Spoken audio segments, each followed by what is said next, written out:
사도행전 15장 1절입니다. 신약성경 212페이지 사도행전 15장 1절에서 21절까지 어떤 사람들이 유대로부터 내려와서 형제들을 가르치되 너희가 모세의 법대로 할례를 받지 아니하면 능히 구원을 얻지 못하리라 하니 바울과 바나바와 저희 사이에 적지 아니한 다툼과 변론이 일어난지라. 형제들이 이 문제에 대하여 바울과 바나바와 및 그 중에 몇 사람을 예루살렘에 있는 사도와 장로들에게 보내기로 작정하니라. 저희가 교회에 전송을 받고 베니게와 사마리아로 다녀가며 이방인들의 죽게 돌아온 일을 말하여 형제들을 다 크게 기쁘게 하더라.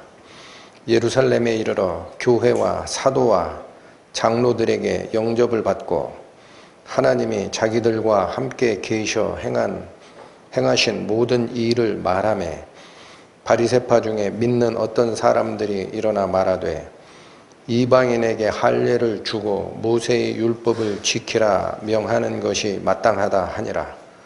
사도와 장로들이 이 일을 의논하러 모여 많은 변론이 있은 후에 베드로가 일어나 말하되 형제들아 너희도 알거니와 하나님이 이방인들로 내 입에서 복음의 말씀을 들어 믿게 하시려고 오래전부터 너희 가운데서 나를 택하시고 또 마음을 아시는 하나님이 우리에게와 같이 저희에게도 성령을 주어 증거하시고 믿음으로 저희 마음을 깨끗이 하사 저희나 우리나 분간치 아니하셨느니라.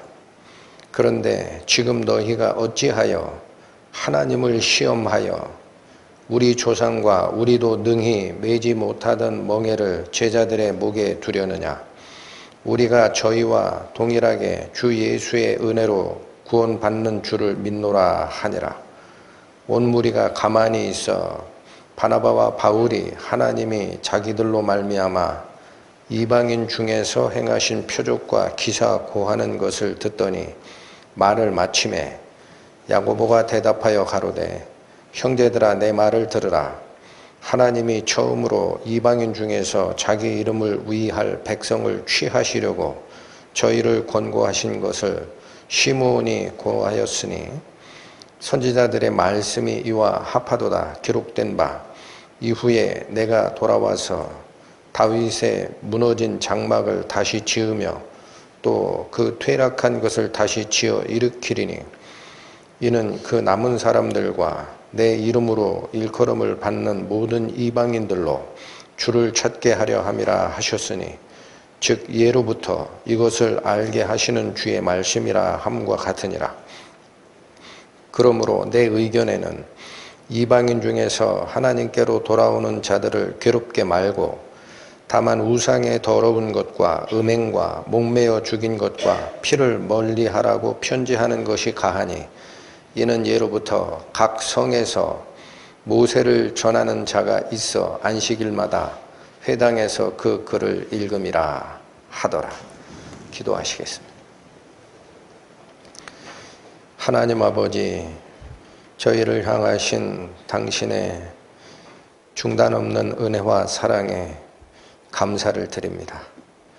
오늘 저희가 초대교회에 있었던 율법과 은혜의 그 논쟁 속에서 가르침을 받을 것이 무엇인지를 살피고자 하오니 저희 마음의 문을 열어주시고 하나님께서 심고자 하시는 당신의 은혜의 거룩함을 깨달아 가슴에 담고 돌아가는 시간 될 수 있도록 인도하여 주옵소서. 예수님의 이름으로 기도 올립니다. 아멘.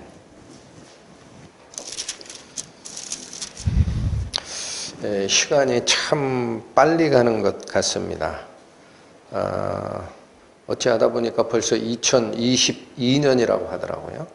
상상도 못했던 그 연도수가 저희들이 접하고 있는 시대가 됐는데 이 시간이 하나님께서 언제까지 당신의 복음을 증거하는 데 허락하실지 저희는 알 수가 없습니다. 그럴 상황일수록 더욱 마음을 다잡아서 하나님 말씀에 우리 각자의 사람의 마음 문을 열고 드리는 그런 예배가 필요하지 않나라는 생각을 해봤습니다. 이 15장의 1절 내용을 다시 한번 살피시죠. 어떤 사람들이 유대로부터 내려와서 형제들을 가르치되 너희가 모세의 법대로 할례를 받지 아니하면 능히 구원을 얻지 못하리라 하니, 이 말씀의 뜻은 뭐냐면 예수님의 복음을 믿었더라도 할례를 받지 아니하면 구원을 얻을 수가 없다라는 주장을 한 겁니다. 그러니까 이 15장 1절이 얘기하는 이 할례라는 것은 구원을 받느냐 못 받느냐를 결정해내는 일종의 자격증이라는 거예요. 이들이 주장한 것이. 그래서 오늘날은 사실은 이 자격증의 시대라고들 하죠.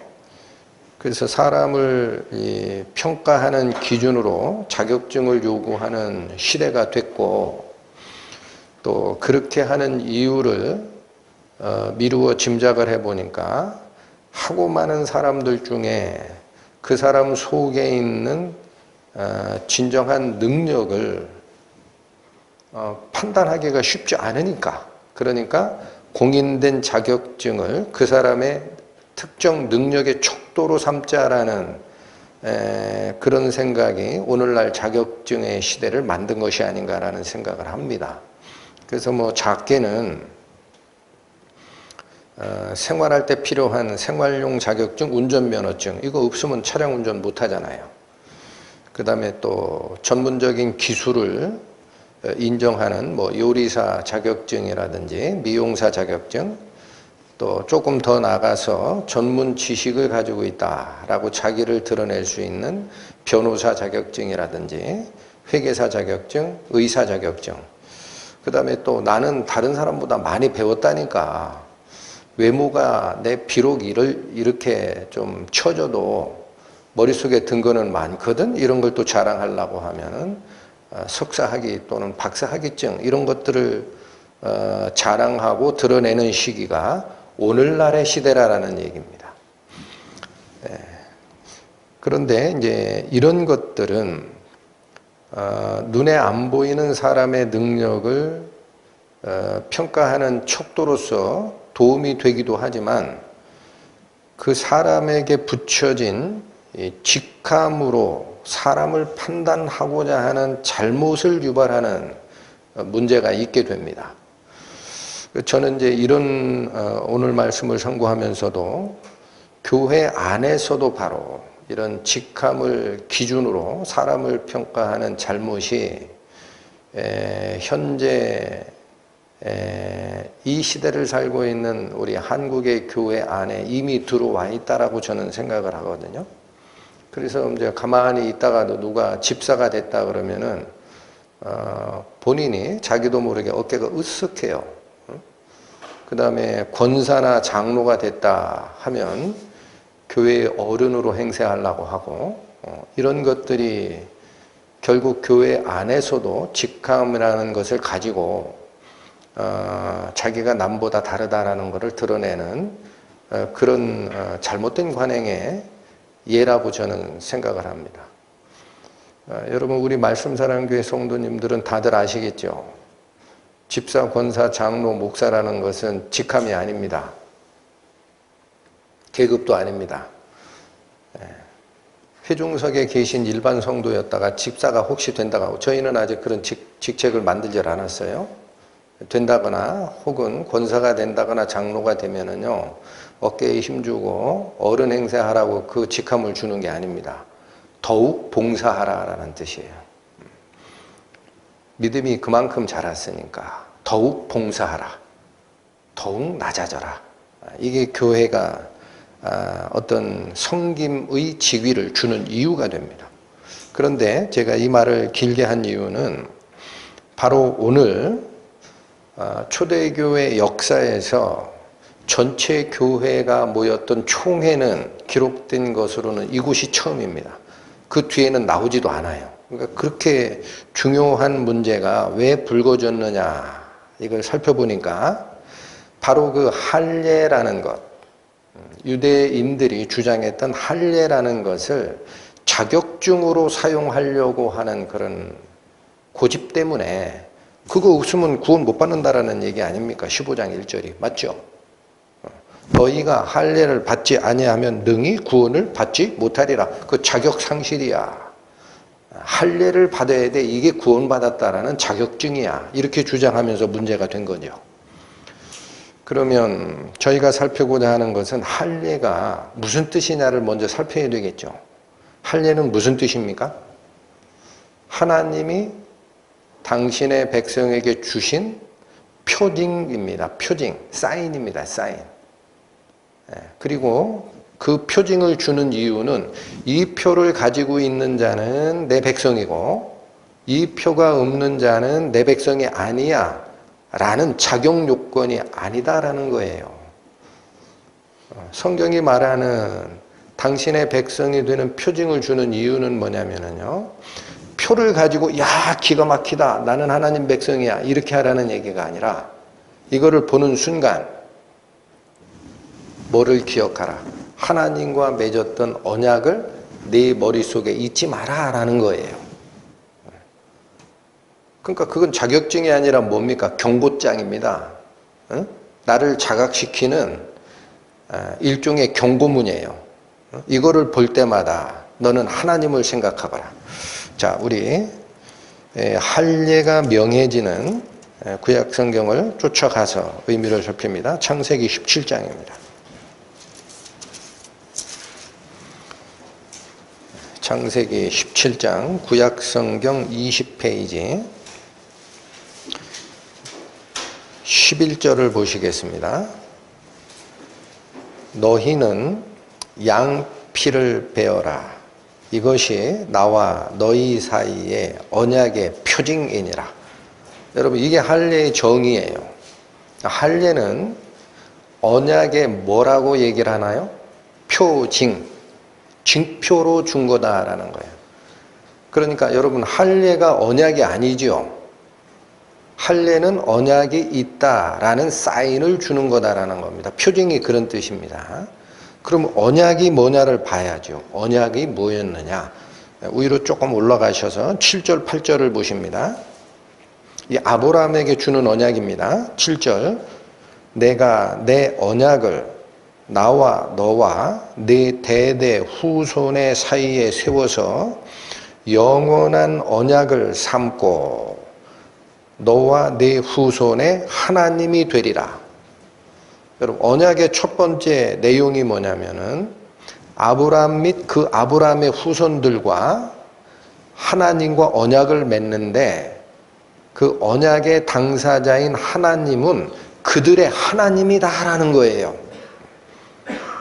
그들의 하나님이 될 거야. 이게 첫 번째 언약이고, 8절, 내가 너와 네 후손에게 너희의 우거하는 이 땅, 곧 가나안 일경으로 주어 영원한 기업이 되게 하고 나는 그들의 하나님이 되리라. 또 하나의 언약의 그 내용이 뭐냐면 내가 너희들의 하나님이 되면 너희를 책임지겠다라는 거예요. 너희가 살 땅을 주고 너희를 보호하겠다. 이게 언약이라는 거예요. 그러니까 그 언약이 중요한 거지 언약의 표징은 중요한 게 아니에요. 언약의 표징은 왜 줬느냐라는 거죠. 그러면 이거 잊어버리면 언약 백성의 자격이 사라지는 거냐, 그걸 얘기하느라 표징을 준 거냐, 이걸 살펴야 됩니다. 근데 이 말씀을 이제 살피기 전에 인류 역사가 쭉 진행되어 오면서 하나님께서 언약을 세우시고 언약의 표징들을 준 예가 있습니다. 제일 먼저 주신 언약은 노아 언약이에요. 노아 홍수를 세상에 보내시고 세상을 심판하신 후에 노아를 포함한 그의 8 식구들에게 너희들에게는 다시 생육하고 번성하는 나의 축복을 내리마. 그리고 앞으로는 다시는 온 세상을 멸하는 홍수는 없게 하겠다. 이 약속을 줍니다. 그러면서 이 언약의 표징으로 뭔가 하나를 주겠다라고 합니다. 그 표징이 뭐였습니까? 무지개입니다. 무지개. 그 전에는 무지개가 뜰 수 없었어요. 하늘 위에 물의 막이 있었기 때문에 빛의 반사 현상이 생길 수가 없습니다. 그러니까 이게 노아 언약이었고, 그리고 쭉 내려오다가 아브라함을 선택하여 당신의 백성을 삼으면서 언약의 표징으로서 너희는 할례를 하라. 몸에 표를 새기라. 이게 아브라함의 언약이고, 그 다음에 또 시간이 지나가면서 이스라엘 백성들이 애굽에 있다가 나올 때에 시내산 언약이라고 합니다. 율법 언약. 거기서 내가 너희의 하나님이 되리라 라고 약조를 다시 맺으시면서 또 하나님의 백성이 되는 언약의 징표로 시내산 언약에서는 뭐를 주셨느냐? 안식일을 주신 거예요. 이 안식일을 기억하고 지키라. 이것은 너와 나 사이에 맺은 언약의 징표니라 라고 얘기를 합니다. 그럼 그때마다 이 언약의 징표가 뭘 얘기하는지를 성경에서 얘기를 해 주셨다라는 거죠. 그래서 그걸 쫓아가겠습니다. 노아 언약을 보시겠습니다. 창세기 9장입니다. 11페이지. 창세기 9장 13절 보시면 내가 내 무지개를 구름 속에 두었나니 이것이 나의 세상과의 언약의 증거니라. 여러분 여기 언약의 증거라고 표현된 이 말씀이죠. 그러니까 우리말로 번역될 때는 이 노아 언약은 언약의 증거라고 번역을 했고, 조금 전에 저희가 읽었던 아브라함 언약에선 언약의 징표라고 번역을 했죠. 근데 그 징표라는 말과 증거라는 말이 원래 히브리어 원전에 가보면 똑같은 단어입니다. 같은 뜻입니다. 그러니까 언약의 징표를 줬다라는 거예요. 그런데 이 언약의 징표가 어떤 내용을 가지고 있는 거냐? 15절입니다. 내가 나와 너희와 및 혈기 있는 모든 생물 사이에 내 언약을 기억하리니. 여러분 여기 잘 기억하십시오. 언약을 하나님이 기억해 주겠다라는 겁니다. 이 말은 사람 보고 기억하라는 게 아니에요. 노아 홍수가 이뤄지고 나서 살아남은 노아와 그 생물들에게 하나님이 일방적으로 언약을 해주는 거예요. 앞으로는 온 세상을 넘쳐서 생명체를 죽게 하는 그런 홍수는 없다. 그 내가 약조하마 하고 이 약조의 증거로 뭐를 주겠다? 무지개를 주겠다라는 거예요. 그리고 그 무지개를 볼 때마다 내 언약을 기억하리니. 이 누가 기억한다는 소리예요? 하나님이 기억하겠다라는 거예요. 하나님이 기억하리니 다시는 물이 모든 혈기 있는 자를 멸하는 홍수는 되지 아니할 거야. 국지적 홍수는 있어도 전 세계적 홍수는 하나님께서 안 하시겠다라고 약조하는 표입니다.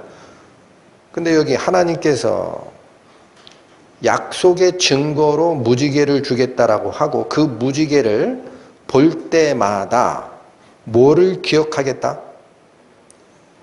약조를 기억하겠다라는 거예요. 그러면 여러분 여기 정리하실 게 이겁니다. 약속이라는 본 내용이 있고 이 약속에 대한 증표를 줄 때는 이 증표는 뭐 때문에 주는 거예요? 뭐 때문에? 약속을 기억하라라는 거예요. 아시겠죠? 그렇게 하기 위해서 하나님이 당신의 약조를 기억하겠다라는 사인으로 무지개를 주겠다라는 얘기를 한 겁니다. 그리고 아브라함 언약이 지나가서 저 시내산 언약에 안식일을 주는 쪽을 또 한번 살핍니다. 출애굽기 31장입니다. 구약 130페이지입니다. 출애굽기 31장 13절 너는 이스라엘 자손에게 고하여 이르기를 너희는 나의 안식일을 지키라. 여러분 지금 잘 보십시오. 누구 안식일이라 그래요? 하나님의 안식일입니다. 사람의 안식일을 지키라는 얘기가 아닙니다, 여러분. 하나님의 안식일을 지키라라는 거예요. 이는 나와 너희 사이에 너희 대대의 표징이니, 여기 표징 나오죠. 이게 바로 노아 언약에서 얘기한 약속의 증거라고 할 때 그 증거라는 단어랑 같은 단어이고, 아브라함에게 할례를 명하면서 이게 언약의 표징이라고 했을 때 그 표징과 같은 단어입니다. 이 표징이니 나는 너희를 거룩하게 하는 여호와인 줄 너희로 알게 함이라. 그러니까 하나님의 안식일을 지키는 거는요, 인간적 안식일을 지금 지키는 사람들이 많아요. 안식일이면 일하지 말아야 돼. 이게 인간적 안식일입니다. 영의 눈이 안 띄어서 지금 그거 지키는 거예요. 하나님의 안식일의 핵심이 뭐냐? 그 뒤에 나오는 거예요. 이는 다음에 나는 너희를 거룩하게 하는 여호와인 줄 아는 것이 안식인 거예요. 내가 스스로 거룩해질 수 없다라는 걸 아는 거예요. 그러니까 누가 나를 거룩하게 해 주시도록 맡기는 겁니까? 하나님이. 그러니까 하나님께 자기의 거룩함, 자기의 죄사함, 자기의 의를 다 하나님께서 해 주십시오라고 맡긴 자는 내가 의로워지기 위해서 뭘 해요? 안 해요? 안 하죠. 쉬죠. 응? 그 하나님께서 안식에 들어간 자는 하나님께서 당신의 일을 쉬듯이 자기 일을 쉬느니라라는 거예요. 그게 진정한 안식이라는 겁니다. 이 안식도 오해하는 그 분들이 너무 많아서 다시 강조한 겁니다. 사람이 일을 하지 않는 게 안식 지키는 거 아니에요. 안식적 의례를 지키는 거지. 안식은 뭐를 지키는 게 안식이에요? 하나님의 안식을 지키라는 거야. 그게 뭐예요? 내가 너희를 거룩하게 하는 하나님인 줄 아는 게 안식이야. 그러니까 너희는 할 일이 없어. 나와 연합하면 돼. 너희가 할 일이 있다라는 거는 내가 너희를 거룩하게 하는 하나님인 줄을 거부를 하고 내 스스로 내 몸을 닦겠다라고 노력하는 일을 하는 자다라는 거예요. 그건 하나님의 안식에 들어간 자가 아닙니다. 자꾸 강조해 드립니다. 쓰잘데가 없이 무슨 초막절을 지켜야 되고 안식일을 지켜야 되고 그런 얘기 하죠. 어디서 그래요? 말씀드리건데 이단교파 하나님의 교회 그런 얘기 하잖아요. 모르니까. 자, 그런데 이 나의 안식일을 지키는 게 뭔지를 알아야 되는 거예요. 하나님의 안식이 있어요. 그런데 이게 16절에 가면 뭐라고 하느냐 이렇게 얘기하십니다. 이같이 이스라엘 자손이 안식일을 지켜서 그것으로 대대로 뭐를 삼아라? 아까 위에서는 표징이라고 그랬죠. 그리고 16절에 오니까 영원한 언약을 삼으라라는 거예요. 그래서 시내산 언약은 하나님의 백성된 자는 여러분 이거 굉장히 중요합니다. 하나님의 백성된 자는 어떤 표징을 가지고 있어야 되느냐? 내가 하나님 앞에 의리워지려고 종교적인 활동, 율법적인 의식행위 하는 자는 하나님의 거룩과 관계없다라는 거예요. 내가 너희를 거룩하게 하는 하나님인 줄 아는 것이 안식이다. 확 다르죠? 그러니까 자, 여러분 약속의 표징이라는 것은요, 그 표가 없으면 약속이 무효가 된다라는 게 아니에요. 자격증이 아니라고. 뭐 때문에 주신 거예요? 이 약속을, 이 표징을 볼 때마다 약속의 내용을 기억하라라는 거예요. 기억하라. 그 몸에 새긴 거예요. 그러니까 아브라함 언약에 사용된 할례는 몸에 딱 표를 새겼기 때문에 매일 용변 볼 때 내가 하나님의 언약을 기억해야 되는구나. 내가 섬길 것은 하나님밖에 없구나. 이걸 기억하라는 얘기지.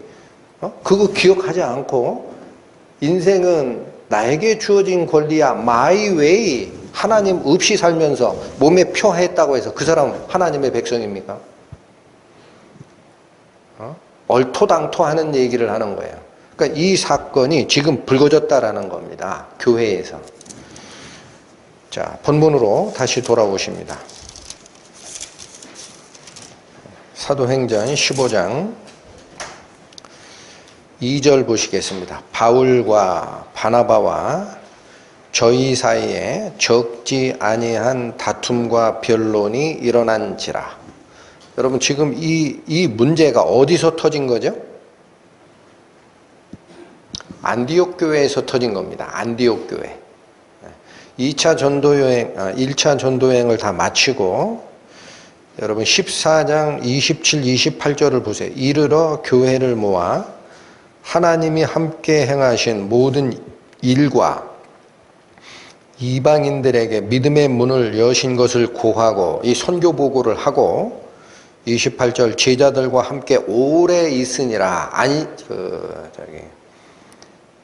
안디옥에서 수리아 안디옥 교회에 와서 선교 보고를 하고 굉장히 긴 시간이 지나고 있는데 그리고 15장 1절로 연결을 되는 거예요. 어떤 사람들이 유대로부터 내려와서 형제들을 가리키기 시작했다는 안디옥 교회에 간 겁니다. 유대주의 크리스찬들이. 그래서 뭐라고 가리켰느냐? 복음 전하고 예수님 믿고 구원 받는 거 좋다. 그런데 너희들 자격증 가졌어? 할례 없으면 구원이 아닌 거야. 이게 자격증이야. 이렇게 주장하는 문제가 생겼더라는 거죠. 그러니까 이건 복음 전체를 밑바닥부터 뒤집어 엎는 문제가 되는 거니까 2절에 보면은 바울과 바나바 이 둘이 안디옥 교회의 대표자들이잖아요. 이들이 저희와 이 저희라는 것은 유대로부터 내려와 율법을 가리키고 싶었던 그 사람들 저희와 사이에 적지 아니한 다툼도 일어나고 변론도 일어났어요. 근데 해결이 안 돼요. 해결이 안 돼. 왜냐하면 율법주의자들은 뭐라고 얘기하는 거니까 쓸데없는 소리 하지 마라. 구약 성경을 봐. 아브라함의 자녀가 된다고 하면은 반드시 할례받게 돼 있다니까. 이 할례를 받지 아니하면 이 아브라함의 그 가족에서 아예 제해된다라고 돼 있어. 그런데 무슨 소리야? 이렇게 서로 싸우니까 해결이 안 돼요. 그러면 이거를 어떻게 해결해야 됩니까? 자체적으로 해결이 안 납니다. 바울과 바나바는 할례라는 것은 언약의 징표일 뿐이지 그게 구원을 보장하는 게 아니다 라고 얘기를 하고 유대로부터 예루살렘 쪽에서 내려온 어떤 유대주의 크리스찬들은 할례 받지 아니하면 안 돼. 구원이 취소되는 거야. 그렇게 얘기를 하니까 이게 합의점이 일어날 수가 없죠. 그래서 어떤 결정을 내리느냐. 이 문제에 대해서 바울과 바나바와 및 그 중에 몇 사람, 이건 대표단이에요. 안디옥 교회 대표단을 꾸려가지고 예루살렘에 있는 사도와 장로들에게 보내기로 작정하니라. 아예 총회를 열자 이거예요. 이건 굉장히 중요한 문제니까 12사도가 있는 예루살렘 교회에 가서 총회를 열어서 결정을 하자. 여기서 싸우지 말고 이런 결정을 내린 겁니다. 여러분 그러면 여기 성경에는 바울과 바나바의 입장이 안 나와 있습니다. 유대주의 크리스찬들이 주장하는 내용만 기록이 되어 있고 바울과 바나바의 얘기는 나와 있지를 않은데 바울은 그럼 이 할례에 대한 입장을 어떻게 가지고 있었을까요? 알고 가셔야 됩니다. 그게 진정한 복음이니까 갈라디아서 4장 바울이 하나님께 받아서 가지고 있었던 할례에 대한 진정한 입장이 갈라디아서 4장에 제시가 되어 있습니다. 신약 307페이지입니다. 갈라디아서 4장 21절에서 26절입니다.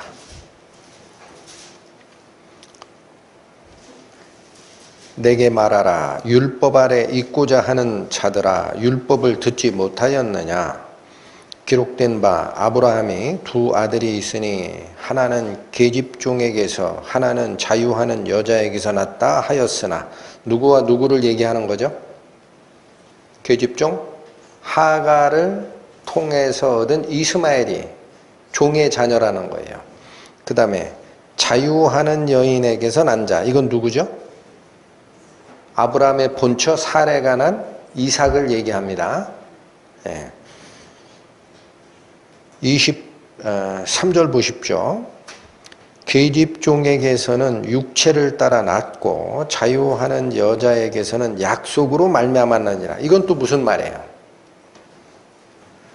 하나님이 약속한 아브라함에게 자손이 있게 될 거야 라는 그 약속을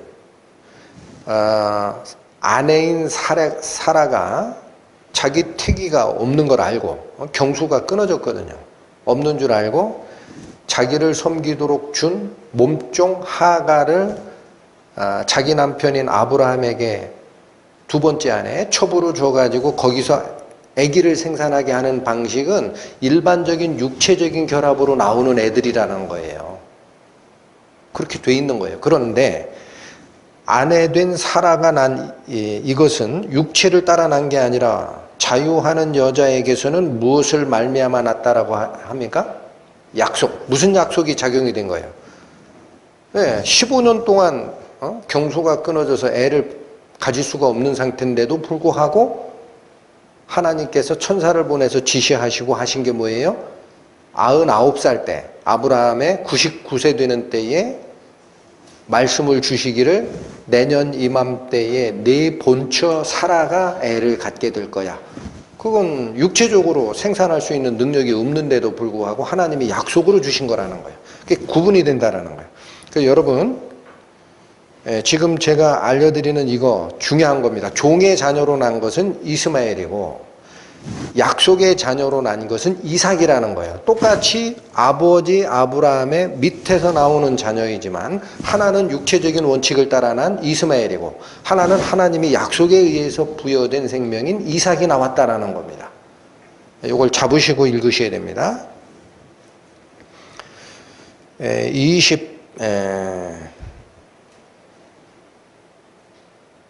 3절이죠. 계집종에게서는 육체를 따라 낳고 자유하는 여자에게서는 약속으로 말미암았느니라.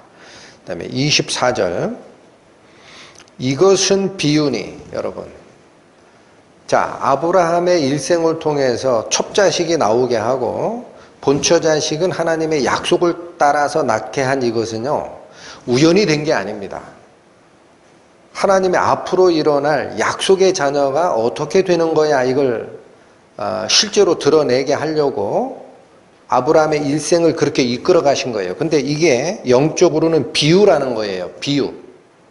우리가 배워야 하는 의미가 있는 두 가지 상반된 비유다. 24절 이것은 비유니 이 여자들은 두 언약이라. 여러분 참 어렵죠? 앞으로 나올 언약을 비유하기 위해서 아브라함의 일생에 두 가지 방식의 자녀를 낳게 했다라는 거예요. 그런데 이 언약이라 하나는 신의 산으로부터 종을 낳은 자니 곧 하가라. 여기가 어렵습니다. 언약이 두 개가 있다라는 거예요. 그런데 하나는 신의 산으로부터 나온 언약이라는 거야. 그게 무슨 언약이에요? 모세를 통해 주어진 율법 언약입니다. 근데 이것을 이 사도 바울은 뭐라고 하느냐면 이 신의 산으로부터 종을 낳은 자가 하가의 의미를 가지는 그 종의 언약이라는 거예요. 그러니까 여기 잘 보십시오. 신의 산에서 율법을 줬을 때는 그 율법 밑에 들어가는 언약은요. 종살이가 네가 되고 있다라는 걸 드러내는 언약인 거예요. 율법을 우리에게 주신 이유가 뭐라는 거예요? 내가 죄의 종이다라는 것을 깨달으라는 거야. 그러니까 그거는 하가에게 준 거 같은 거라는 거예요. 하나님이 똑같이, 자, 여기 보세요. 아브라함의 똑같이 자식입니다. 근데 하는 여종의 몸에서 난 이스마엘이라는 자녀가 있고, 본처의 자식에서 난 이삭이라는 자녀가 있는데, 이거는 두 언약을 얘기하는 건데, 하나는 종의 언약이고, 하나는 자유자의 언약이라는 거야. 근데 이 종의 언약을 어디다가 지금 연결을 하느냐? 시내산 언약이라는 거예요. 이해하시고 있어요? 그럼 무슨 얘기냐면 율법이 얘기하는 바는 너희가 종의 자식이다라는 걸 알려주는 언약이라는 거예요. 너희가 죄의 종이다라는 거를 알려주기 위해서 율법을 준 거예요. 왜? 율법에 비춰보면 우리는 전부 죄인이니까. 그리고 이어지기를 25절 보십시오. 이 하가는, 이 하가라는 건 하갈을 얘기합니다. 여종 하갈. 하갈은 아라비아에 있는 시내산으로, 여러분, 자, 이게 무슨 소리예요? 종의 언약을 대표하는 이 하갈과 자유자의 언약을 대표하는 사라가 있는데, 이 하갈이라는 종의 언약은 아라비아에 있는 시내산에서 받은 언약이라는 거예요. 이게 시내산 언약이에요. 그런데 여기서 그치질 않아요. 여기 굉장히 어려운 얘기예요. 지금 압축돼 있어요. 여기서 그치질 않고 이 시내산으로 그 옛날 우리 조상이 시내산에서 모세를 통해서 율법을 받았던 그것이 종의 언약인데, 옛날에는 그 시내산 언약인데 지금으로 얘기하면 뭐라 그래요? 예루살렘이라는 거예요. 여러분, 이게 무슨 말이에요? 사도 바울이 지금 갈라디아서를 쓰면서도 그리스도를 통해 구원을 받는 사람 말고 예루살렘 성전에서 지키는 자가 있다고. 율법을 지키는 자. 지금은 예루살렘에서 지키는 율법. 그게 종의 율법이다라는 거야. 이걸 정확하게 깨달아야 됩니다, 여러분. 그렇지 않으면 지금도 율법 지켜서 천국 가는 줄 안다고. 예? 마음을 열고 들으시란 말이에요. 그 당시 예수님을 믿어서 구원받은 사람들이 크리스찬이죠. 그럼 여전히 예루살렘의 성전에서 제사드리던 유대교는 뭐예요? 예수는 잘못됐다라고 죽인 자들 아니야. 맞죠?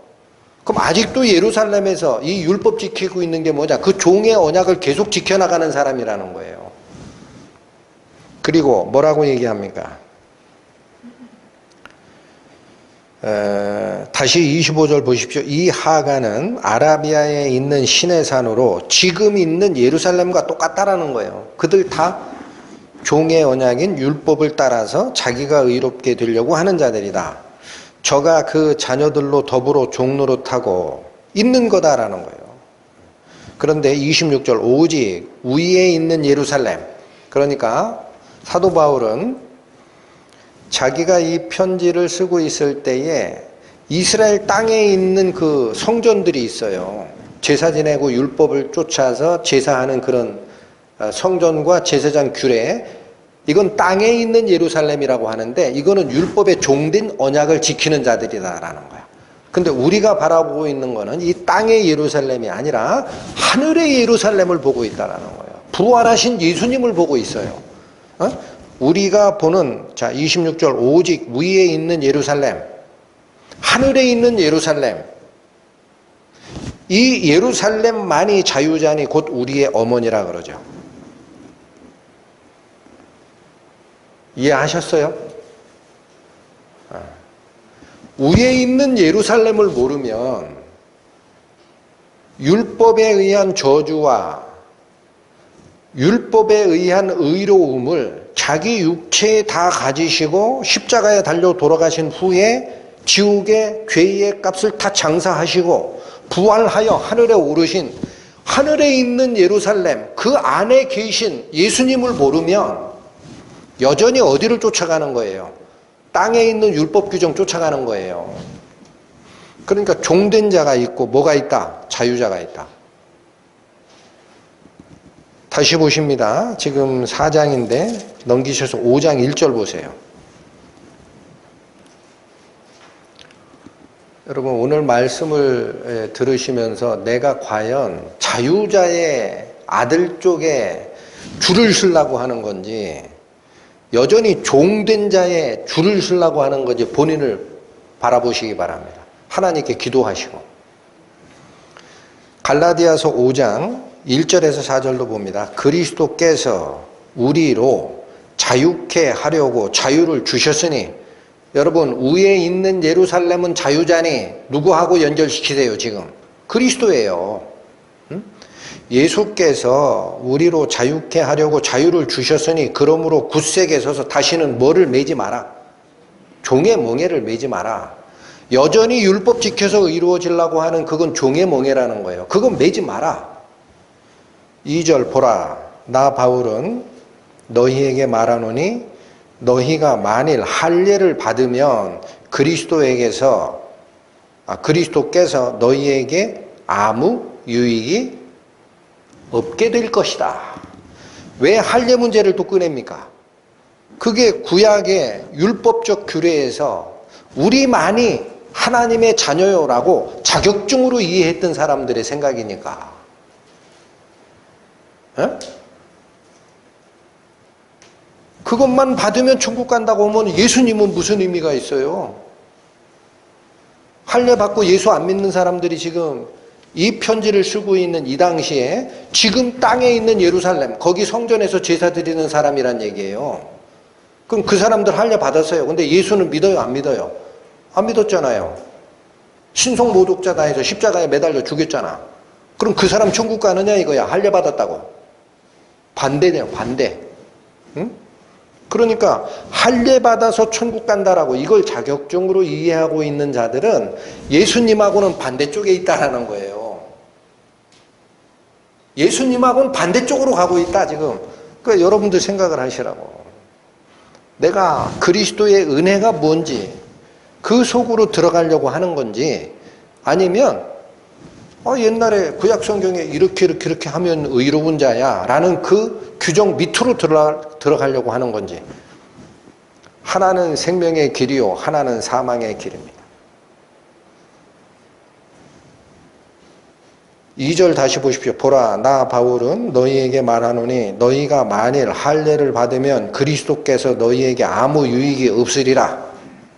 율법 규정을 지켜서 이루어진다라고 생각하면은 예수님과는 관계없는 자가 돼. 3절 내가 할례를 받는 각 사람에게 다시 증거하노니 그는 율법 전체를 행할 의무를 가진 자라. 이게 무슨 뜻이에요? 할례 받아서 구원을 받는다라는 생각 밑에 있는 자라는 것은요, 내가 율법의 규정을 다 지켜서 스스로 이루어지겠다라는 사람과 같은 뜻이다라는 거예요. 율법 안에서 이루어지고자라고 하는 생각을 가진 자니까. 4절 율법 안에서 의롭다 함을 얻으려 하는 너희는 그리스도에게서 끊어지고 은혜에서 떨어진 자로다. 여러분 그러니까 할례가 즉 율법적 어떤 자격증으로 생각했던 그것이 구원을 보장한다라고 하면은 예수님하고는 정반대라는 거예요 지금. 그 얘기를 4장부터 어떻게 끌고 오셨어요? 믿음의 조상 아브라함이 두 자녀를 낳지 않냐. 하나는 종인 여종 하가를 통해서 난 이스마엘이라는 자녀. 이거 육신적 자녀다. 또 하나는 육신적으로 날 수 없는데도 불구하고 하나님이 약속해서 주신 자유자인 본처 사라의 몸을 통해서 나오는 이삭이라는 자녀가 있다. 이건 약속의 자녀, 이것은 육체적 자녀. 그리고 이거는 종의 언약, 이것은 자유자의 언약. 지금 어떤 것이 종의 언약인지 아냐? 시내산 얘기하지 마라. 모세한테 율법 받았던 건 시내산이고 지금 있다. 어디? 예루살렘에 성전에서 제사 드리는 자들, 그들이 지금 그 땅에 있는 종의 언약 섬기는 거예요. 근데 우리는 어디를 바라본다? 위에 있는 예루살렘을 바라본다 이거예요. 그 위에 있는 예루살렘이 뭐예요? 모든 율법을 자기 몸에 다 짊어지고 완성하신 예수님, 부활하셔서 하나님 우편에 계신 하늘에 있는 예루살렘 그리스도를 바라보는 게 우리의 자유자다 이거예요. 5장 1절에 뭐예요? 그러니까 그리스도께서 우리에게 뭘 주시려고 왔다? 자유를 주시려고 왔는데 아직도 율법 멍에 매고 있어. 그러니까 이건 하나는 생명의 길이요. 여러분, 그리스도의 은혜 안으로 100% 들어가겠다라는 것은 생명의 길이요. 율법을 가지고 내가 남보다 의로웠어 라고 생각해서 하나님한테 너는 천국 갈 자격이 있다 라고 판단을 받고자 하는 것은 사망의 길입니다.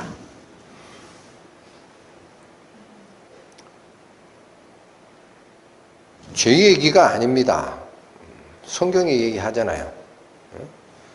그러니까 이게 바로 사도 바울이 가지고 있었던 하나님으로부터 깨달은 복음의 핵심인데, 본문으로 돌아오십시오. 근데 지금 무슨 논쟁이 붙은 거죠?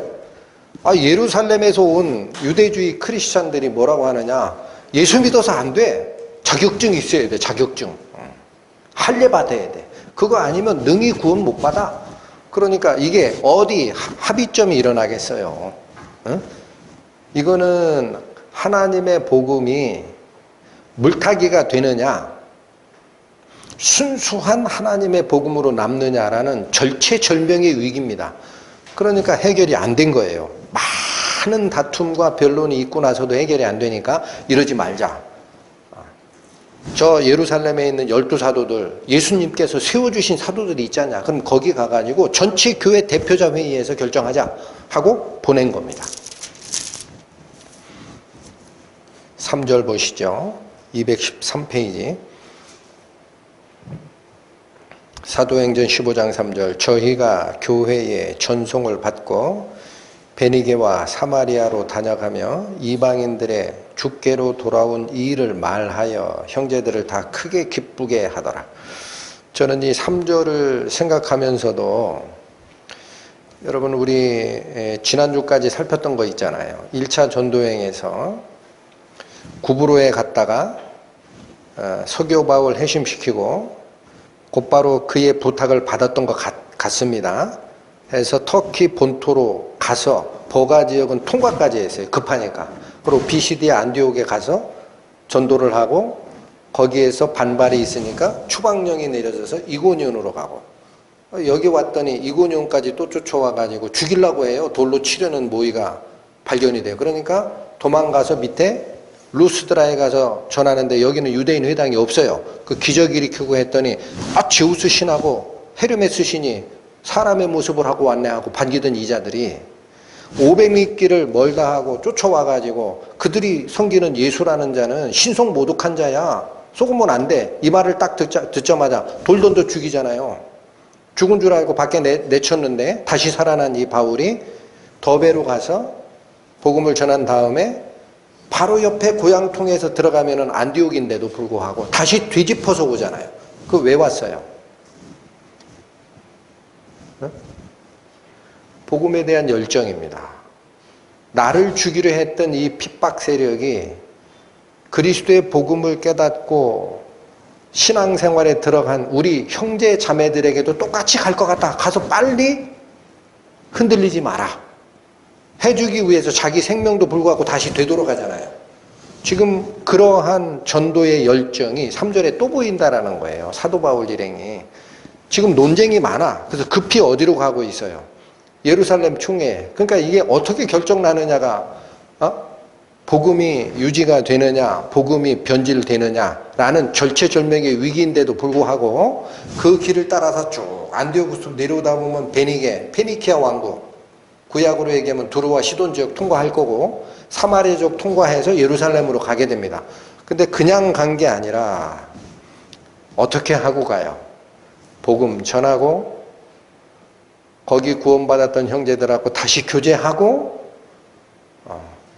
환란이 오니까 걱정하지 마시고 전에 이렇게 돌아다니면서 그런 목숨을 위협하는 일이 있었지만 하나님께 의지하니까 모든 교회가 튼튼히 섰다. 너희들도 흔들리지 마라. 이런 교제를 하면서 오니까 형제들을 다 기쁘게 하는 일을 하고 왔다라는 거예요. 그러니까 사도 바울 일행들이 가는 길은 어느 길을 가더라도 반드시 복음을 얘기를 하고 간다라는 거예요. 이게 사도 바울을 이끌었던 하나님의 은혜입니다. 4절 보십니다. 4절과 5절. 예루살렘에 이르러 교회와 사도와 장로들에게 영접을 받고 하나님이 자기들과 함께 계셔 행하신 모든 이 일을 말하매, 이 사역 보고를 하는 거예요. 예루살렘 교회에 와서. 근데 여기 4절을 보시면은 교회와 사도와 장로들은 영접했습니다. 누구를? 안디옥 교회 대표자들을. 영접했다라는 것은 즐거운 마음으로 받아들인 거예요. 수고하셨습니다. 이렇게. 그런데 5절에 가니까 다른 세력이 나옵니다. 5절 바리새파 중에 믿는 어떤 사람.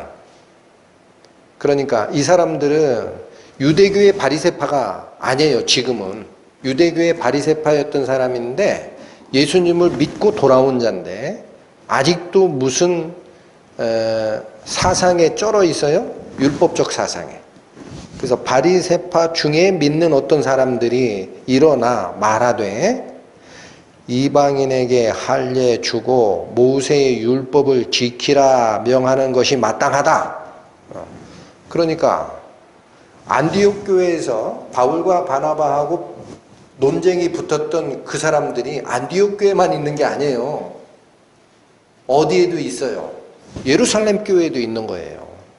그러니까 이 문제는요, 한 지역교회의 문제가 아니고 복음을 놓고 과연 율법이라는 게 무엇인지에 대해서 섞여 있는 문제가 있는 거예요. 예루살렘 교회도 있었던 거예요.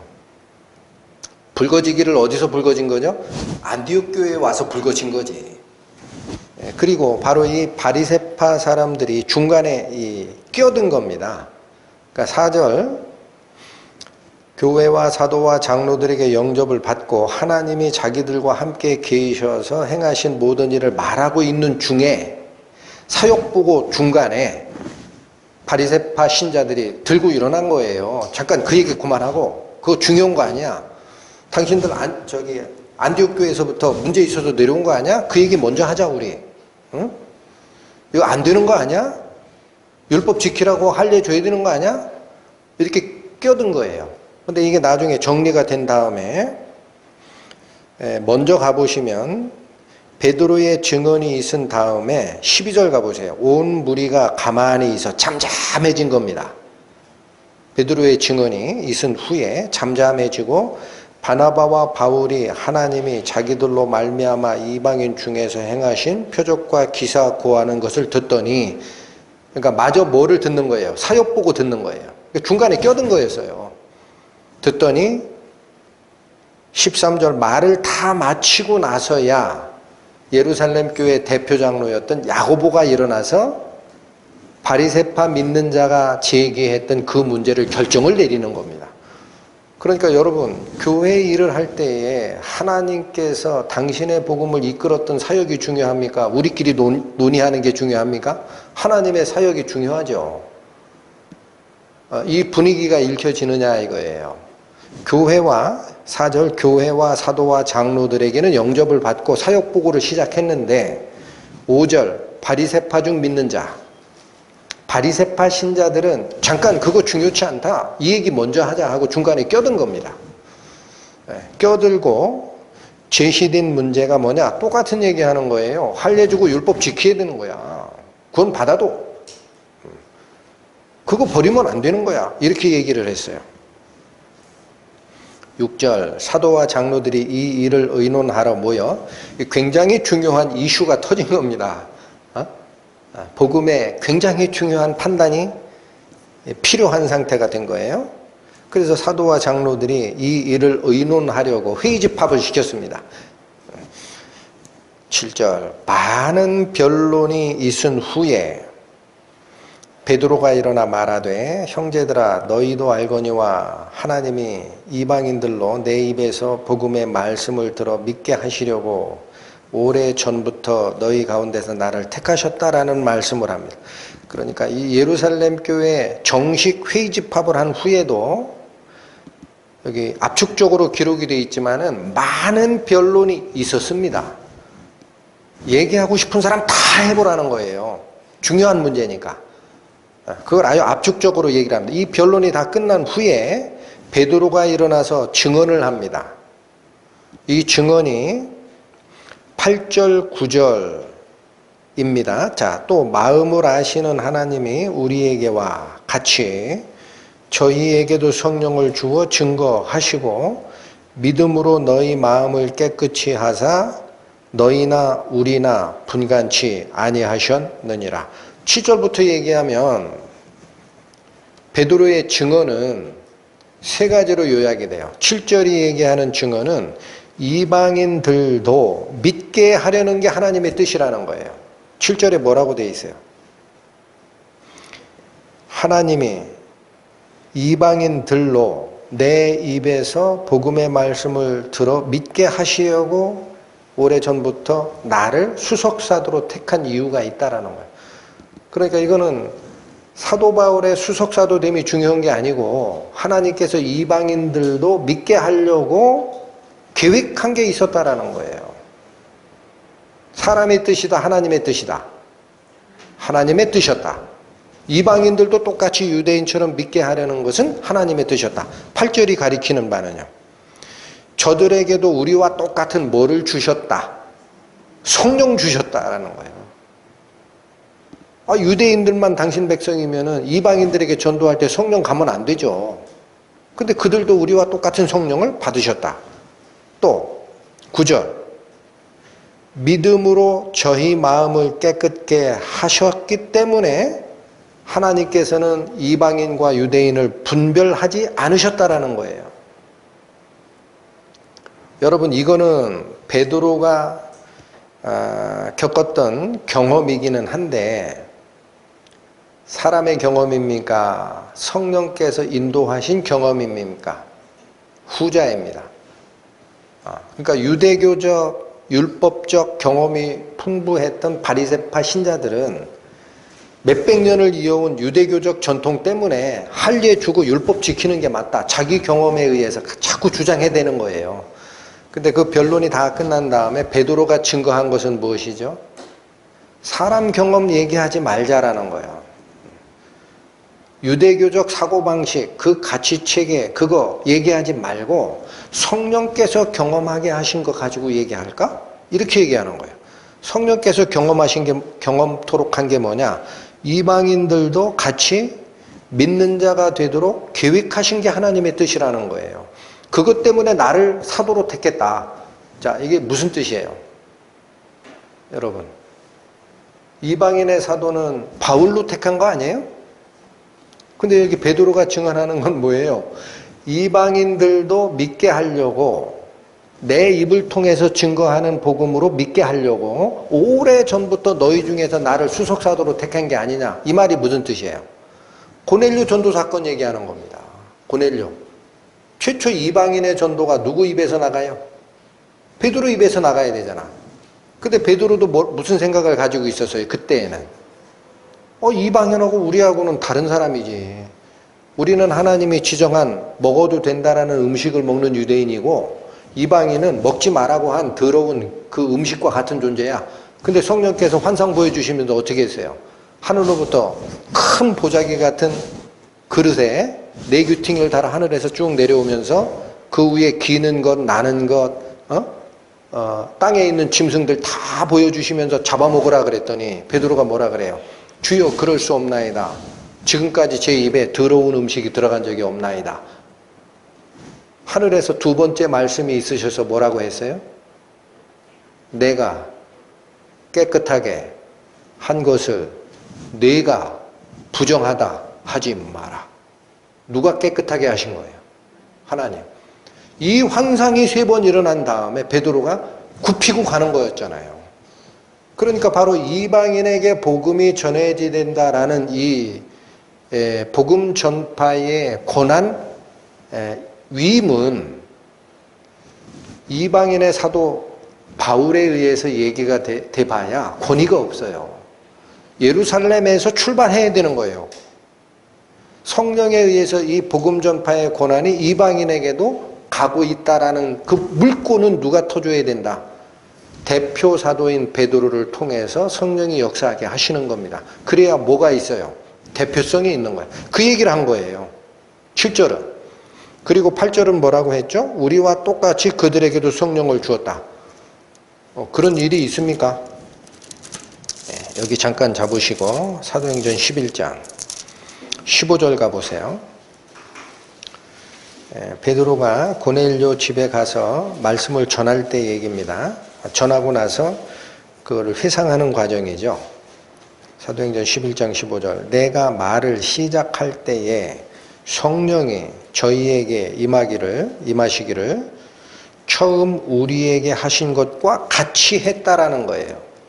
그러니까 베드로가 세 번의 환상을 통해서 아하, 내가 생각이 잘못될 수 있구나, 이방인에게 가서 복음 전하는 게 맞는 거구나 하고 자기 생각을 굽히고 고넬료 집에 가서 왜 불렀니? 그랬더니 천사가 현몽하여 베드로를 불러러 보내라 그래서 불러오셨습니다 했더니 베드로가 복음을 쭉 전하는 그 과정에서 말씀을 시작할 때, 그러니까 복음 전체를 전한 것도 아니에요. 시작하자마자 성령께서 고넬료 집안 사람들에게 임하기를 처음 우리에게 하신 것, 오순절날 성령을 받았던 우리 이스라엘 사람들에게 했던 것과 똑같이 했다라는 거예요.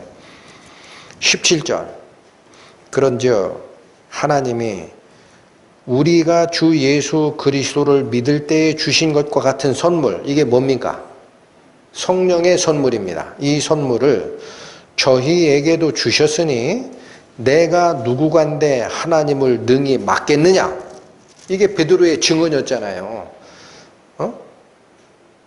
이 문제가 왜 불거졌어요?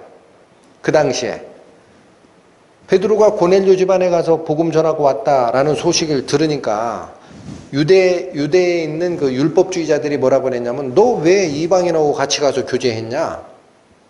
해서 따져 물었잖아요. 그러니까 베드로가 뭐라고 대답한 거예요?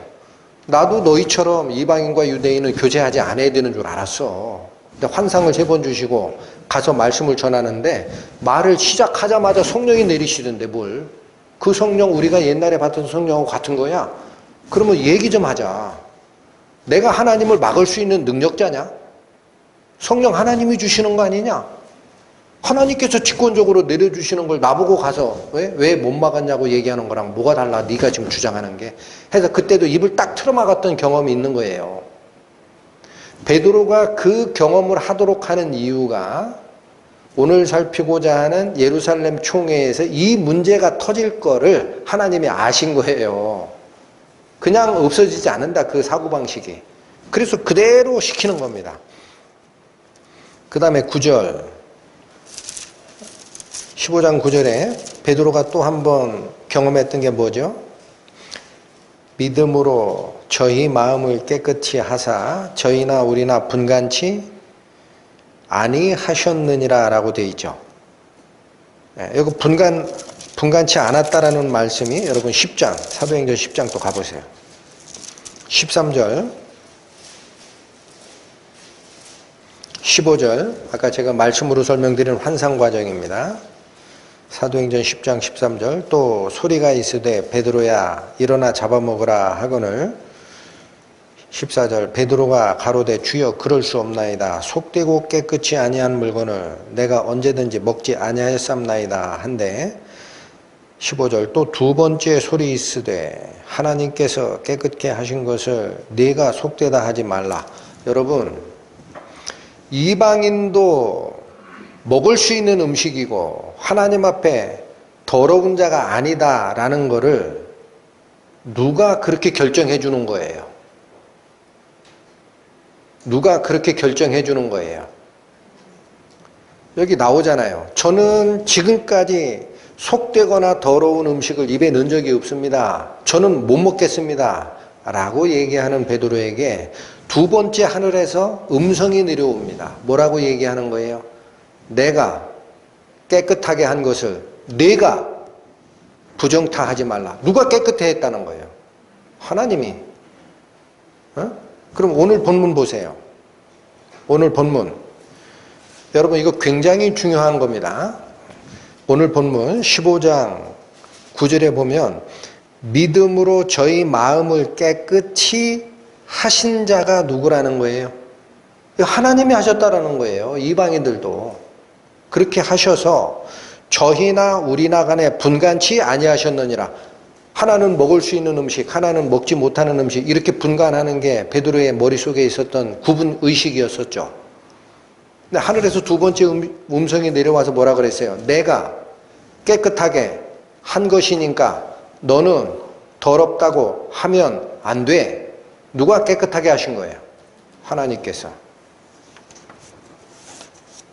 여러분, 베드로가 지금 증언한 핵심이 8절과 9절인데 저는 여기에 하나님의 구원의 방식이 다 한도가 있다라는 거예요. 다시 보십시오. 8절. 또 마음을 아시는 하나님이, 이런 말씀이 나오죠.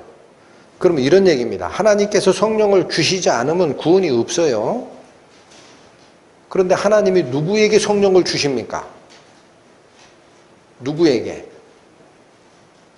구원받을 자에게 주는 건데 누구에게 그 구원을 주시느냐? 마음을 아시는 하나님이시기 때문에 누가 자기 의를 주장하던 율법적인 줄에서 아이쿠 이거 잘못됐구나, 여기로 가면 죽는 길이구나 알고 딱 돌이켜서 그리스도의 은혜에 마음을 여는지를 아는 거예요. 하나님이 아는 거예요. 마음을 아시기 때문에. 그러니까 처음부터 천국 갈자 지옥 갈자 다 정했다, 이중 예정설 잘못됐다라는 거예요. 하나님이 정하시죠. 뭘 보고 정해요? 마음을 보시고 정한다니까. 어? 어디에 그런 말이 있어요? 요한복음에 있잖아요. 그의 이름을 믿는 자들에게 하나님의 아들이 되는 권세를 주셨으니, 사람에게 권세를 행할 수 있는, 권한을 행사할 수 있는 권한을 주셨다라는 거예요. 그 권한이 뭐예요? 그 이름을 믿는 자, 예수 그리스도만이 길이구나, 율법은 틀렸구나, 그 이름을 믿는 자들에게 그 마음을 보시고 하나님이 성령을 부어주시는 거예요. 이게 하나님의 선택이라는 거예요. 구원은 하나님의 선택이 없이는 구원이 아닙니다. 지적 동의입니다. 응? 성경을 백날 알아봐야 소용이 없어요. 하나님께서 성령을 주셔서 깨닫게 해야 돼. 근데 하나님이 누구에게 성령을 주시기를 허락한다? 그의 마음이 그리스도에게 열렸느냐? 영접하는 자, 곧 그 아들의 이름을 믿는 자들에게는 하나님의 아들이 되는 권한을 줬다라는 거예요. 너 이쪽 율법에 쓸래? 그리스도 은혜 쪽에 쓸래? 저는 이쪽에 쓰겠습니다. 입으로가 아니라, 여러분, 입으로 백날 해봐야 소용이 없어요. 입이 아니라 마음으로, 아 여긴 죽을 길이구나, 사망의 길이네, 생명의 길로 갈 거야, 그 마음이 열리는 것을 보시고 하나님께서 구원을 하신다라는 거예요. 또 하나의 원리가, 그렇게 하나님이 직권적으로 믿음을 주신 자에게는 반드시 뭐를 주시느냐? 성령을 주십니다. 지적 동의 수준이 아닌 걸 알려주려고. 8절 보세요. 또 마음을 아시는 하나님이 우리에게와 같이 저희에게도 뭐를 주어? 성령을 주어 증거하시는 거예요. 그러니까 이 성령이 내 마음에 와서 증거로 딱 인이 박인 사람은 뭐를 듣게 되는 거예요? 문자화된 성경 문서를 보는 게 아니고 성령의 음성으로 듣게 되는 겁니다. 그게 살아난 자입니다. 또 9절 보십시오. 여러분 여기가 제일 중요합니다. 이제. 그러면 이러한 구원의 믿음을 하나님은 어느 방식으로 주시느냐? 9절. 믿음으로 저희 마음을 깨끗하게 하십니다. 여러분 율법 지켜서 깨끗함을 받아요? 예? 여기 뭐라고 돼 있어요? 어떻게 해야 깨끗함을 주셔요? 믿음. 뭘 믿는 거예요? 율법 가지고는 안 되는구나. 그의 아들 예수 그리스도를 영접하고 그의 아들, 그 이름의 의미, 예수가 무슨 뜻이라 그랬어요? 예슈아라고 발음되는 이 예수가 무슨 뜻이라 그랬어요? 여호와가 구원하신다라는 뜻이에요. 하나님이 구원하신다. 네가 의로워질 수 없다. 네가 의로워질 수 없는 거야. 하나님께 은혜를 구해야, 하나님이 너를 구할 때라야 너는 천국에 갈 수 있어. 그 일을 하러 오신 분이 예수라는 거예요. 하나님으로서, 아들 하나님으로 이 땅에 오신 자, 그거를 믿는 자에게 하나님의 자녀가 되는 권세를 넘겼다라는 거예요. 사람이 행사해라. 믿을 거야 말 거야. 응? 그게 바로 뭐예요? 믿음으로 저희 마음을 깨끗하게 하시는 역사가 있다라는 거예요. 행함으로, 믿음으로, 율법으로, 은혜로.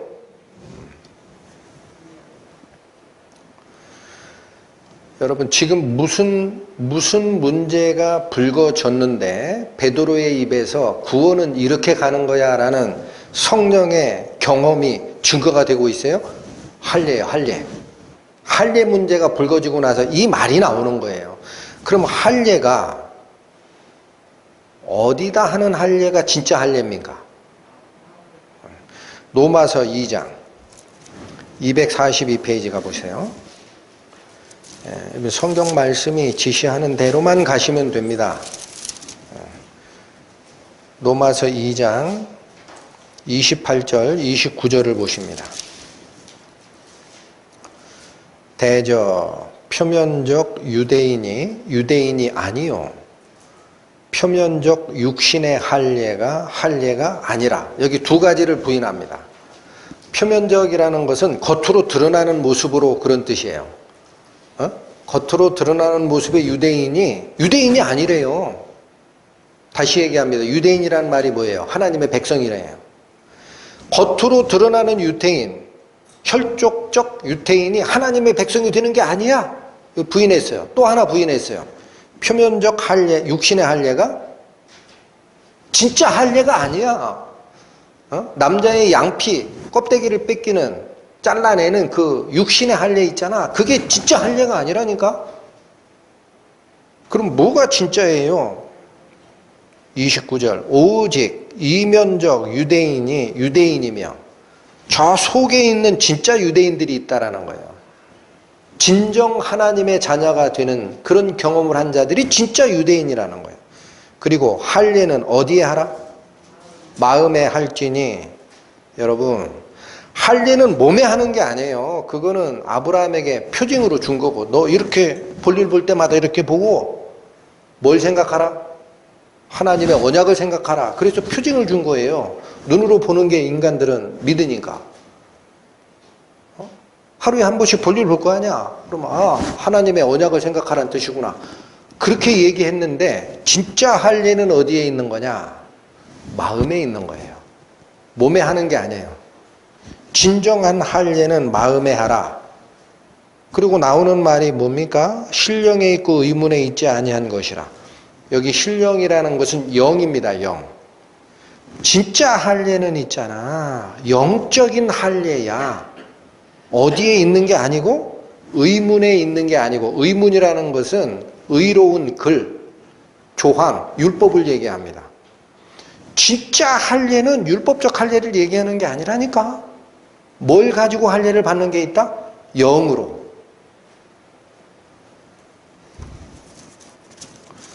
여러분, 우리 죄인인 인간이 하나님이 율법을 딱 주시고 그 율법을 읽는 순간 뭐를 발견하느냐? 나는 죽을 수밖에 없는 죄인이구나. 이걸 발견하게 돼요. 그런데 사람들은 착각하는 거예요. 이걸 지키면 지옥, 천국 가는 줄 알아. 그러니까 열심히 지키려고 그래. 근데 다 지켜서 못 지켜요. 다는 못 지켜?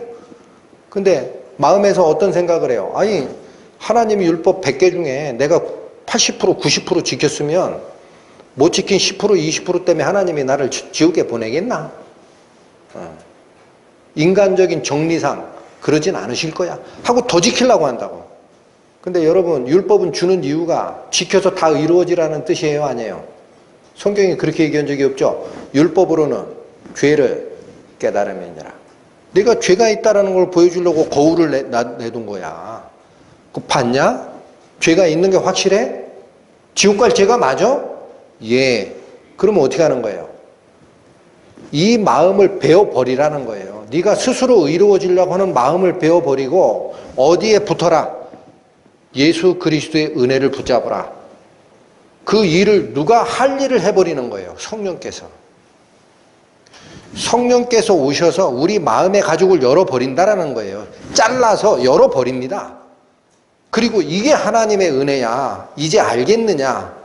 하고 그 속에 성령의 빛을 비추시는 거예요. 그게 영에 있고 의문에 있지 않다라는 거예요. 진짜 할례는 마음에 하는 거고, 칼로 베어버리는 게 아니라 하나님의 성령이 와서 우리 마음 가죽을 쭉 쪼개가지고 열어버리는 게, 이게 바로 영에 있고 의문에 있지 않는 할례라는 거예요. 몸에 하는 할례 말고 마음에 하는 할례이고 율법적으로 하는 할례 말고 성령이 오셔가지고 우리 마음 가죽을 잘라내는 게 있다라는 거예요. 그게 진짜 할례다라는 거예요. 그게 구원이에요. 그것이 진짜 할례라는 거예요. 신약 성경에 바울이 이 얘기를 바울만 신약 성경에만 합니까? 여러분, 구약에는 없어요. 예레미야 가보세요. 1056페이지. 예레미야서 1056페이지. 4장 4절 말씀.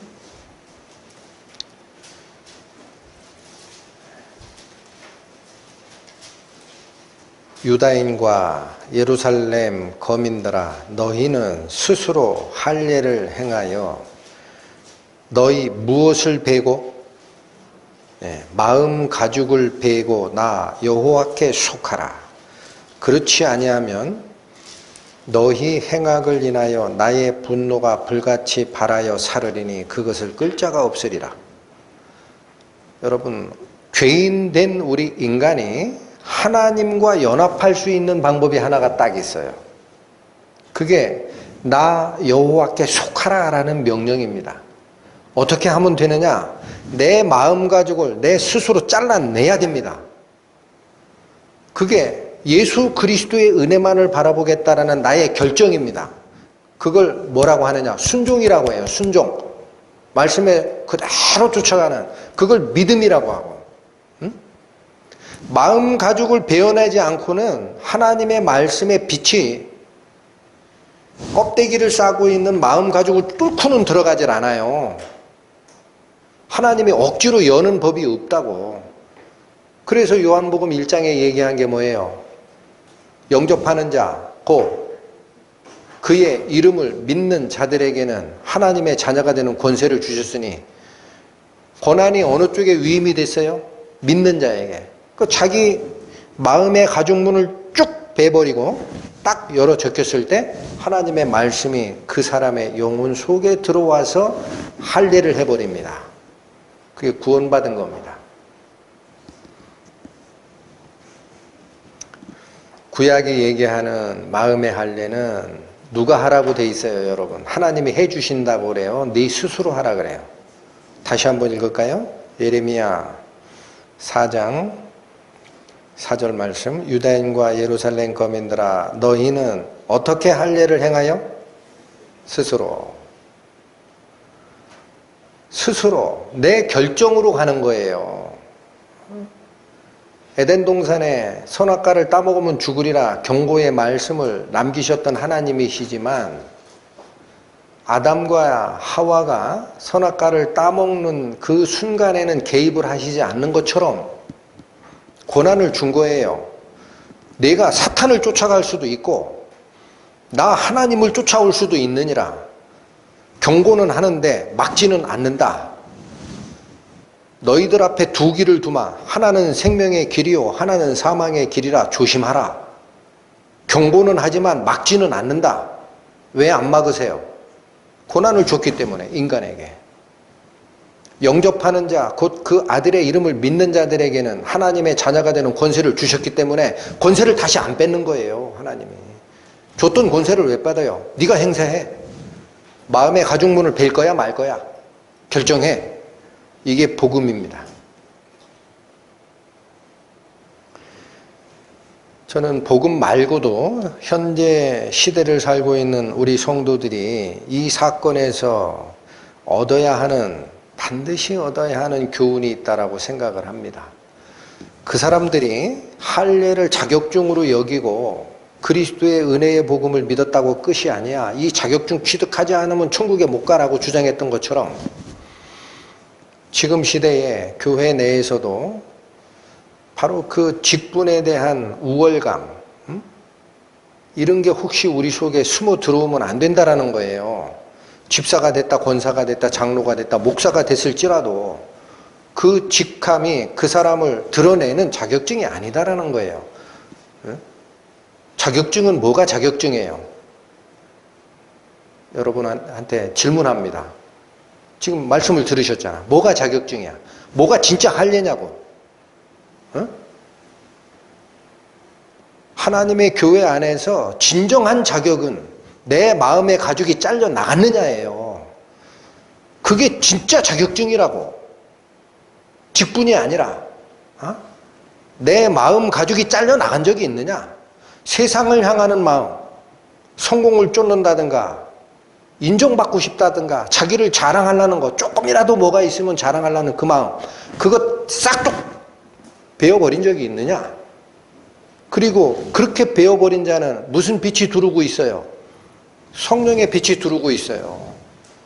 영에 있고 의문에 있지 아니한 마음의 할례를 받은 자는 성령의 빛이 비치고 있다고. 그러니까 뭐를 자꾸 바라봅니까? 하나님, 당신의 은혜를 주소서. 당신의 말씀을 열어주소서. 당신의 꼴이 나를 영화롭게 하나이다. 세상으로 어떻게 살든지 간에 관계없습니다. 하나님, 원래 고난받고 살게 돼 있다고 말씀하셨잖아요. 저는 그런 거 신경 안 씁니다. 오직 당신의 의를 저에게 비춰주시고 당신이 공급하시는 은혜 속에서 사는 나 되게 하여 주소서. 자꾸 눈이 돌아가는 거예요. 마음의 할례를 받은 자는. 그게 자격증이에요. 그게 구원받은 자가 남에게 얘기할 수 있는 진정한 자격증이에요. 그게 마음의 할례예요. 이걸 기억하자라는 거예요.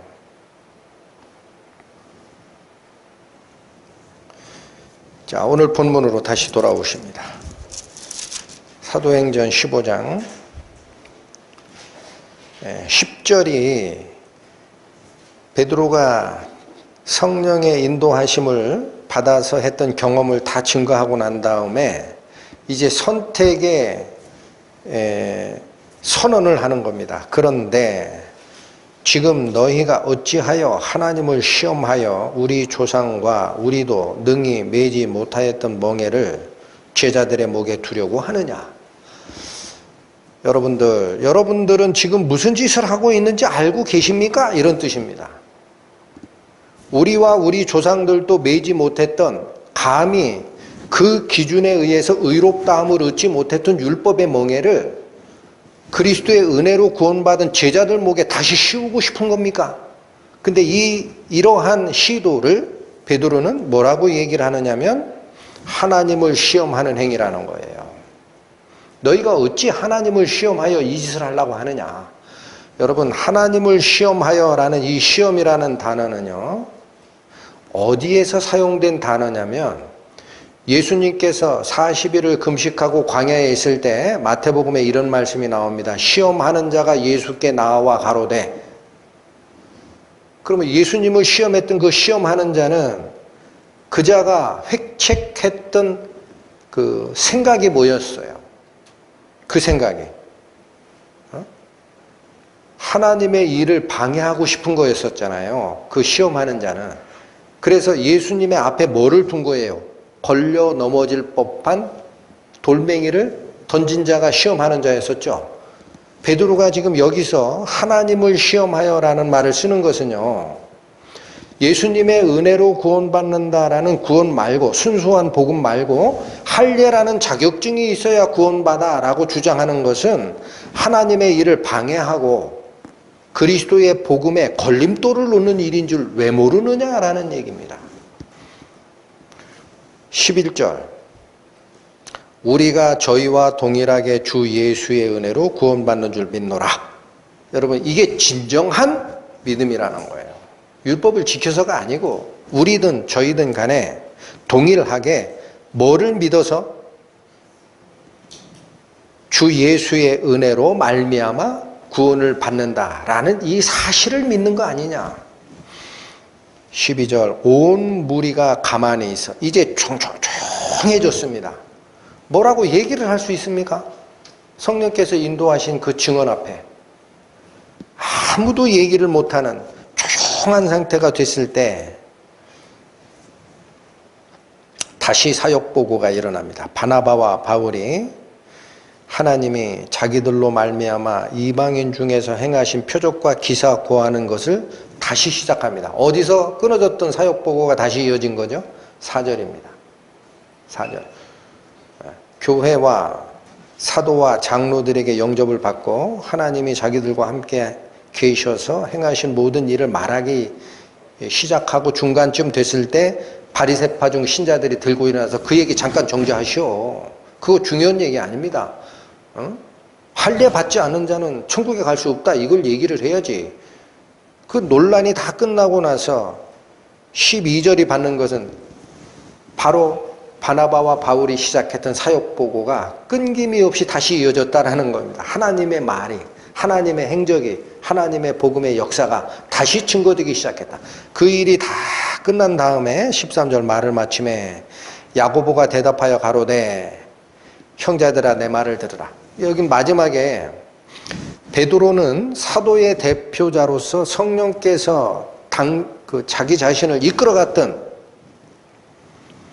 구원의 증거, 경험을 얘기를 했다면 야고보는 당시 예루살렘 교회의 대표 장로입니다. 행정적으로 결정을 해버리는 거예요. 자, 그러면 사역 보고 다 끝났지 않냐? 그럼 앞에도 논의했던 거 그냥 유야무야 지나가지 말고 우리 결정하자 하고 야고보가 무슨 얘기예요? 증거하는 것이 14절 하나님이 처음으로 이방인 중에서 자기 이름을 위할 백성을 취하시려고 저희를 권고하신 것을 시므온이 고하였으니 베드로가 이방인도 당신 백성이 되는 대상자가 됐다라는 그 하나님의 취지를 다 고했지 않느냐. 15절 선지자들의 말씀이 이와 합하도다 기록된 바 16, 17절은 아모스 9장의 말씀이에요. 이후에 내가 돌아와서 다윗의 무너진 장막을 다시 지으며 또 그 퇴락한 것을 다시 지어 일으키리니 이는 그 남은 사람들과 내 이름으로 일컬음을 받는 모든 누구들이 이방인들로 주를 찾게 하려 함이라 하셨으니 구약 아모스서에 기록된 것도 이방인들도 하나님을 찾게 되게 돼 있다라는 거예요. 이게 구약의 약속이라는 거예요. 그러니까 이방인을 복음의 대열에서 옆으로 제껴놓지 말라라는 거예요. 그리고 18절 즉 예로부터 이것을 알게 하시는 주의 말씀이라 함과 같으니라. 이건 이사야 45장 21절 말씀인데 구원을 주시는 하나님을 증거하고 있습니다. 이건 한번 찾아가 보겠습니다. 구약성경 1022페이지. 구약성경 1022페이지 이사야서 45장 21절 말씀. 너희는 고하며 진술하고 또 피차 상의하여 보라. 이 일을 이전부터 보인 자가 누구냐? 예로부터 고한 자가 누구냐? 나 여호와가 아니냐? 나 외에 다른 신이 없나니 나는 공의를 행하며 구원을 베푸는 하나님이라. 나 외에 다른 이가 없느니라. 여러분 여기 선언이 뭐냐면 너희는 서로 얘기도 해보고 진술도 해보고 상의도 해보란 얘기예요. 그렇게 하다 보면 이 일을 옛날부터 뜻을 보이고 옛날부터 너희에게 알려주고 한 주체가 나 여호와 하나님인 줄 알게 될 거다. 뭐를 알려준 거예요? 뭐를?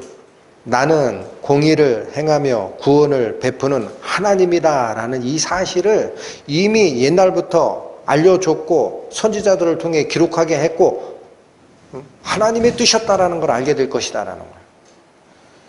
여러분 제가 예레미야서에 있는 마음의 할례 사도 바울의 입을 통해서 증거된 로마서 2장에 종의 약속과 자유자의 약속 또 할례는 영에 있고 의문에 있지 아니하는 것이고 육체에 하는 게 아니라 우리 마음에 하는 할례다라는 얘기 다 설명을 드렸죠. 그러니까 신약 말씀과 구약 말씀 어디 한 군데 빠진 게 있습니까? 이게 구원이다라는 거예요. 자 이렇게 다 정리를 한 다음에 야고보가 자기의 개인 의견을 제시를 합니다. 19절 그러므로 내 의견에는 이방인 중에서 하나님께로 돌아오는 자들을 괴롭게 말고 다만 우상의 더러운 것과 음행과 목매어 죽인 것과 피를 멀리하라고 편지하는 것이 제일 좋다라는 거예요. 여러분 율법은 지켜서 의로워지지는 않습니다. 그런데 여기 중요한 게 우상의 더러운 것에선 피하라라는 권고를 하는 게 맞다라는 거예요. 왜 그래요? 하나님을 쫓아가는 과정이 이게 제일 위험하니까. 또 하나가 뭡니까? 음행. 우상숭배는 영적 음행이고 그냥 음행은 육체적 음행입니다. 이 둘 다 음행이에요. 이걸 막아라. 그 다음 또 하나 경고한 게 뭡니까? 피를 먹지 마라라는 거예요. 피는 왜 그래요? 그 속에 생명이 있기 때문에 하나님이 주신 생명을 먹는 잘못이 있다. 그러니까 피를 먹지 마라. 목매인 거를 왜 먹지 마라고 합니까? 목매어 죽인 짐승을. 짐승을 목매어 죽이면 이 속에 있는 피가 고스란히 남아있죠. 그러니까 그 살을 먹으면 피채 먹는 게 되죠. 그러니까 유대인들은 짐승 잡을 때 반드시 목을 땁니다. 거꾸로 매달아서 그 짐승 몸속에 있는 피를 다 뺀 다음에 살만 먹게 돼 있어요. 그러니까 목매어 죽인 것을 먹지 마라라는 말은 피를 먹지 마라라는 말과 같은 뜻입니다. 이 세 가지를 강조한 거예요. 우상 숭배하지 말고 멀리하고 음행하지 말고 피채 먹지 마라. 이걸 강조한 이유가 21절입니다. 이는 왜 이거는 다 패하지. 여러분 이방인 중에 믿는 자로 돌아온 자가 있으면 율법의 규정을 다 패하지. 왜 세 가지는 지키자라고 얘기를 하느냐. 21절 이는 예로부터 각 성에서 모세를 전하는 자가 있어 안식일마다 회당에서 그 글을 읽음이니라 하더라. 여러분 이 나머지 이 세 가지 규정을 지킨 이유가 뭡니까? 남겨놓은 이유가 뭡니까? 이거 했다고 이루어지는 겁니까? 그거 아니에요. 그것 때문에 이거 남겨놓은 게 아니라 지금도 유대인의 회당에서 구약 성경을 읽고 있는 유대인의 입장에서는 하나님 말고 우상 섬기는 거 허락할 수 없다라는 거야. 음행 허락한 적이 없다라는 거예요. 또 하나님의 죄사함의 가장 핵심인 육체의 생명은 피에 있음이라 라는 이 피채 먹지 마라라는 이 세 가지는 유대인들이 혐오하는 거라는 거예요. 그러니까 그 정도는 지켜줘야 어떻다라는 거예요. 유대인 중에 믿는 자와 이방인 중에 믿는 자 간에 서로 하나된 교제가 가능하다라는 거예요. 그러니까 유대인들이 지켰던 율법적 의례를 이방인에게 지키게 하는 것도 아니지만 반대로 이방인 중에 믿는 자가 된 자들은 유대인들이 혐오하는 게 있다라는 거예요. 성경적으로 혐오하는 거. 그거 정도는 지켜줘야 서로 간에 교제가 되고 그리스도 안에서 하나의 몸된 교회로 살아가게 될 거 아니냐. 이 정도는 지켜주자라고 해서 이게 결의가 됩니다. 자, 그래서 오늘 지금 설명드리고 있던 이 사건은 교회의 역사에서 굉장히 중요한 결정이었습니다. 왜 그러냐? 은혜의 복음에 율법적 자격 규정이 들어올 뻔했던 이 위험천만한 사건이 성령의 인도하심으로 정확하게 해결된 사건이 오늘 사도행전 15장 예루살렘 총회의 사건이다라는 거예요. 근데 여기 제가 이제 시간이 많이 갔지만 하나 더 같이 상고하고 싶었던 것이 15장 1절 다시 한번 읽어볼까요? 어떤 사람들이 유대로부터 내려와서 형제들을 가르치되, 이 문장이 저희들에게 주는 교훈이 크다라는 거예요. 나는 예루살렘에서 율법 배운 자다라는 거만입니다. 내려와서 가르치기 시작합니다, 형제를. 그러면 이런 말씀들을 오늘을 살고 있는 저희 성도들이 들을 때는 율법을 좀 안다고 바리새파 믿는 자들이 안디옥 교회 가서 구원의 자격증으로 할례를 말았던 그것처럼 성경을 좀 안다고 가르치려고 하는 그런 것들이 하나님 앞엔 뭐란 얘기입니까? 교만입니다. 성경은 얘기합니다. 너희는 선생 되지 마라 그래요. 선생은 오직 한 분이니 그리스도 한 분이니라. 선생된 자가 더 심판을 많이 받을 줄 알라 그러죠. 그러니까 그런 영적 교만도 피해야 되고, 또 자신들은 이방인들과 구별된 자다라는 근거 없는 우월감이 바리새파 믿는 자들로부터 할례가 주장이 되고 복음이 오염될 뻔했던 위험천만한 사건까지도 갔었다라는 사실 기억하시고, 저희들은 올해 2022년 새해 다시 시작하는 기분으로 마음을 다 정리하시고 하나님을 향하는 성도 됐으면 하는 생각입니다. 기도하시겠습니다. 하나님의 은혜를 감사드립니다. 주어진 말씀에 따라 그리스도의 은혜에 다른 것을 첨가하는 일이 없게 하여 주시고, 오늘 상고했던 말씀처럼 저희들 마음 가죽을 베어내고 세상을 향하던 자기자랑, 인정받고 싶음, 물질적인 눈돌림을 끊어내고 오직 눈을 들어 열린 마음의 그 구멍 사이로 그리스도의 복음, 은혜만을 생각하는 저희 될 수 있도록 인도하여 주옵소서. 저희가 준비하고 있는 복음 집회에도 하나님께서 그 영화로운 복음을 들어야 되는 사람들 모아주시고 저희가 한 마음으로 기도하게 하셔서 생명의 역사, 영광의 역사 드러나는 시간 될 수 있도록 인도하여 주옵소서. 예수님의 이름으로 기도 올립니다. 아멘.